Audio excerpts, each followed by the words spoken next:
Welcome to the Arizona Wildcats Show, brought to you by Fry's Food Stores. I'm Star Sports Editor Ryan Finley, here with Daniel Burke.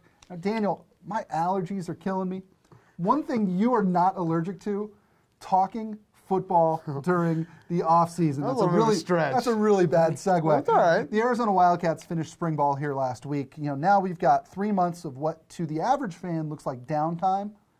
There ain't no downtime in football, Daniel Burke. What will be happening over the next couple of months? Well, the first thing, let's talk about off-season conditioning, because the way that Rich Rodriguez does things and how much of an emphasis they put on conditioning, this is a huge time. And I'll tell you one thing, Scooby Wright really developed into Scooby Wright this time last year, when everyone else was enjoying the pool parties on the weekends and looking at the pretty girls and all that. I sound like Andy Lopez now. You do. Scooby Wright was in the weight room, and and this is when he went from being really good to great. And Kadeem Carey was the same way, and a guy like Will Parks this year. And so this is the time. This is, like, we talked in a previous video about Jamar Dre Cobb and Marquise Ware and being out of shape. This is the time for them to fix that. So this is the time where they're with the strength coaches all the time. They're with themselves. They're working out. And it is a very crucial time in terms of development for the player. Another thing that's coming up, Daniel, is the draft. Yeah. On paper, it might not look like a big haul for the U of A, but there are going to be some guys taken and some guys signed. Well, I think Austin Hill is the safest bet to get picked. I think he had a strong pro day. He's going to I would think he's going to interview exceptionally well. I mean, you and I have both talked to him a ton, and just a really nice young guy. After that, I don't know if anyone else is going to get picked. I think Mickey Baucus is on the bubble, but as which is surprising to me. Yeah.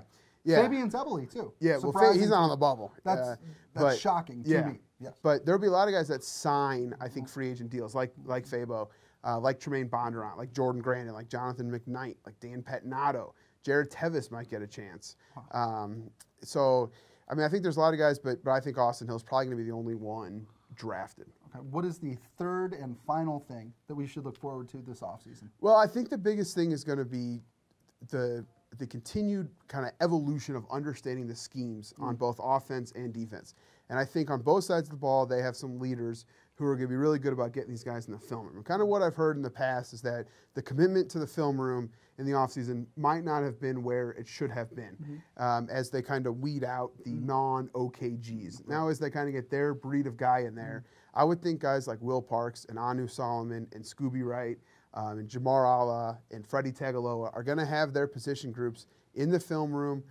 They want to understand the scheme as well as their coaches, so that they can coach each other on the field and the coaches can worry about adjustments and other things. So I think it's going to be a big summer for them in the film room and adjusting there. Well, that'll do it for this episode of the Arizona Wildcats Show, brought to you by Fry's Food Stores. For Daniel Burke, I'm Ryan Finley. We'll see you next time. Try this matchup. Low prices and faster checkout. You can count on it at Fry's.